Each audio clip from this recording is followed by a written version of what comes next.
2 summers ago, we designed and created a new food plot at the proving grounds. The area we selected was low-quality habitat dominated by eastern red cedar. I knew the quality of habitat at that site could be greatly improved by removing the closed canopy cedars and putting in a food plot.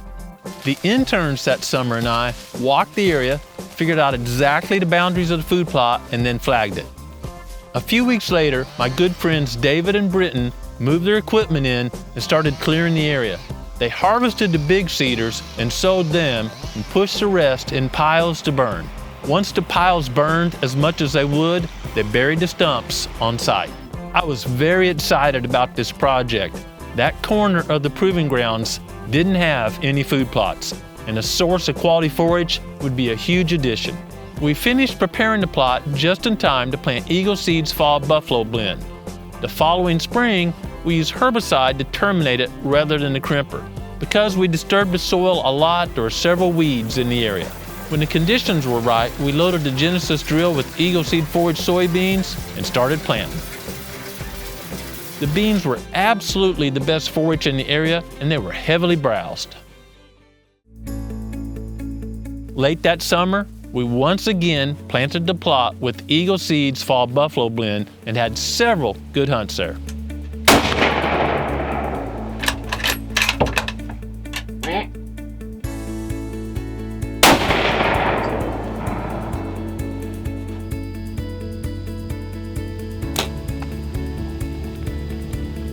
Hunts at the Tombstone plot yielded a bunch of venison for the Growing Deer team.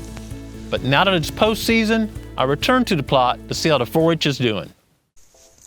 Growing Deer is brought to you by Bass Pro Shops and Cabela's. Also by Reconics, Trophy Rock, Eagle Seed, Nikon, Winchester, Lacrosse Footwear, Flatwood Natives, Morel Targets, Caldwell Shooting Supplies, Hooks Custom Calls, Montana Decoy, Summit Tree Stands, Drake Non-Typical Clothing, RTP Outdoors, Yamaha, Fourth Arrow, Scent Crusher, Mossy Oak Properties of the Heartland, Hunter's Blend Coffee, Motorola Lighting Solutions, Scorpion Venom Archery, Code Blue, Decode, G5 Broadheads, Prime Bows, and Redneck Hunting Blinds.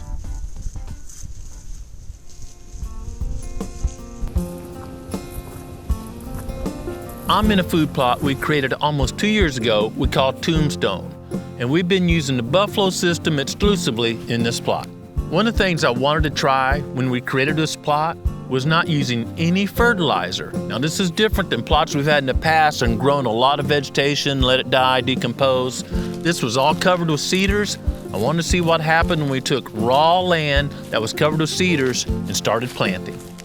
We've tagged a lot of deer out here and had a lot of trail camera pictures, but the forage, well, it's not doing what I hoped.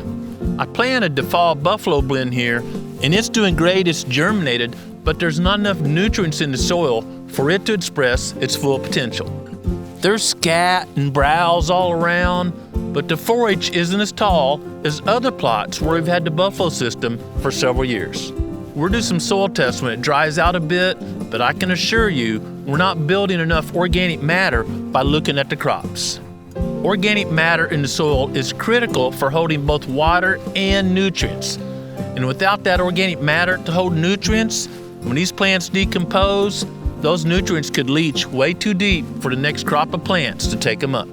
One of the reasons the forage isn't doing well here is I mentioned it was covered with cedars. We harvested the cedars that we could harvest, pushed the rest of them in a pile to burn. We couldn't leave them spread equally over the place.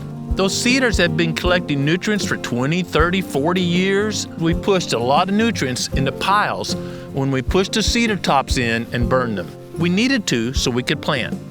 We haven't had time to build up a lot of organic matter on this site where crops have decomposed and make those nutrients available to the new plants. When that's the case and you've removed a lot of nutrients off the ground, you're probably going to need to add some fertilizer to jumpstart the crops. I will be planting Eagle Seed's forage soybeans here this spring, and they need some P&K, phosphorus and potassium. So we'll pull soil samples, see how low our P&K levels are, add the appropriate amount, drill those soybeans right through this crop, and then use the crimper to terminate it when it greens up this spring. The added nutrients should allow those beans to grow a lot, give us a lot of biomass not only for the deer to eat, but to add organic matter for the next crop. I also noticed there's a little moss on the soil, and that's an indicator not only of moisture, but the pH probably isn't correct. When I get the soil test back, I'll look at the soil pH and see if we need to add just a bit of lime.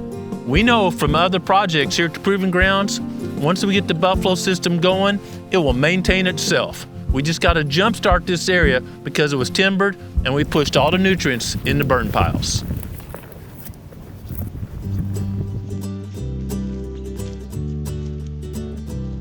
Daniel and I moved over about 70 or 80 yards to a burn pile. That is to where when the guys cleared the plot, they pushed up the trees and stumps and burned it here. This was planted same day, same time, of course the buffalo blend, and you can see a huge difference. If we would have filmed here a month or two ago, the difference would even been more noticeable. The forage would have been very tall, they browsed it off now, and you can tell none of these turnips grew in the other area. In this area, the turnips that are left, many of them been chewed on, half consumed, and the soil already looks darker. There was so much organic matter from the burn pile that looking here, the soil's dark, looks great. The clover that survived the deer browse is looking good. The turnips obviously grew very large. A massive difference between the nutrients here where there was a burn pile and where we'd pushed everything off. I noticed that the forage was low to the ground and in several places soil was showing. You may recall that one of the principles of the buffalo system is to have forage covered in soil every day of the year. There are many advantages to having soil covered by vegetation, including stopping wind or water erosion, retaining soil moisture because there's not as much evaporation, and moderating the soil temperature. It stays cooler in the summer and warmer in the winter. We could probably continue with the buffalo system and rebuild the soil's quality by allowing the plants that aren't consumed to decompose on top of the soil and mine and recycle the nutrients. But that's going to take several years, and I'm not that patient. So rather than wait that many years, we're going to add some fertilizer this spring, allow the crop to grow really well. We've removed several deer from that area. Hopefully the browse won't be quite as intense. When those plants die or are terminated, they'll release those nutrients right on top of the soil. By adding fertilizer a time or two, we can kickstart the cycle and then switch to the full-blown buffalo system. An easy way to confirm these observations is by an aerial view. We flew a drone over the plot, and it's really easy to tell exactly where the burn piles were located. The vegetation grew much better at the burn pile sites.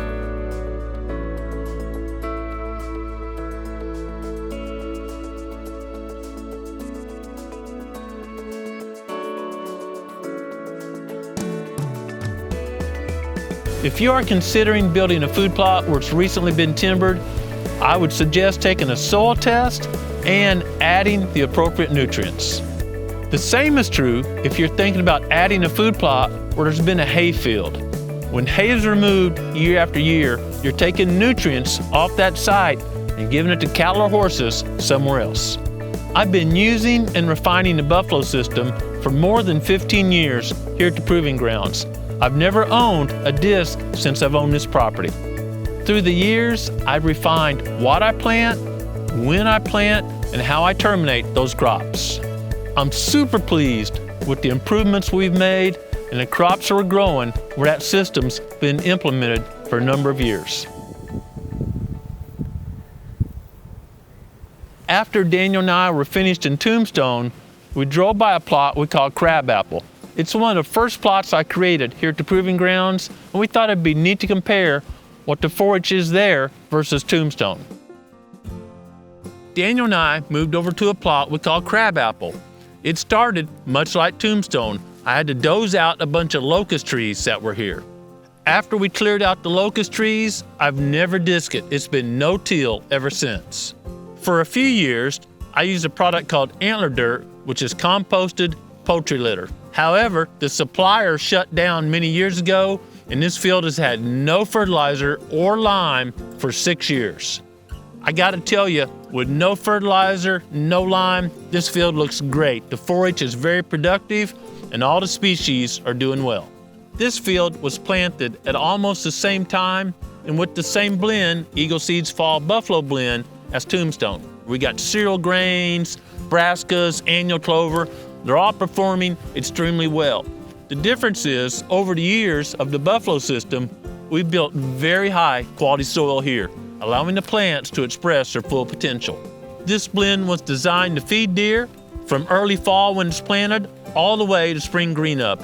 The mixture of different forage species in here come on at different times of year. For example, I'm seeing the clover come on strong now. It'll be really robust, lush, and ready by the time we're starting spring green up. Bucks are growing antlers, and does are either in their last trimester of carrying a fawn or producing milk. Just as importantly, when you look close where deer have been browsing hard, the soil looks great.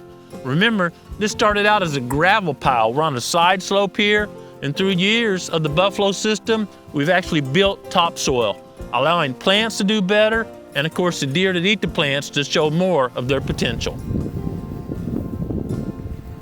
Both plots were planted about the same time and with the same blend, actually even the same tractor driver. In crabapple, there's now several inches of quality topsoil, and that's been built by the Buffalo system through the years. The vegetation looks healthy, and in fact, Tyler and I took several does from that plot this season.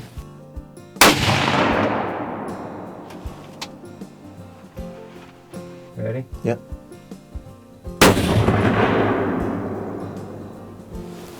Welcome to the club. In crabapple, you can easily see the fall Buffalo blend has several different varieties of forage. Each variety has a different row. First off, they attract deer at different times of the season and throughout the winter until spring green up.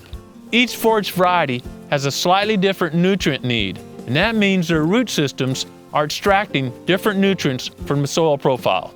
The forage that hasn't been browsed this spring will be terminated and turned into super high quality, slow release fertilizer. The Buffalo system improves soil quality, produces great forage, and saves time and money through the years.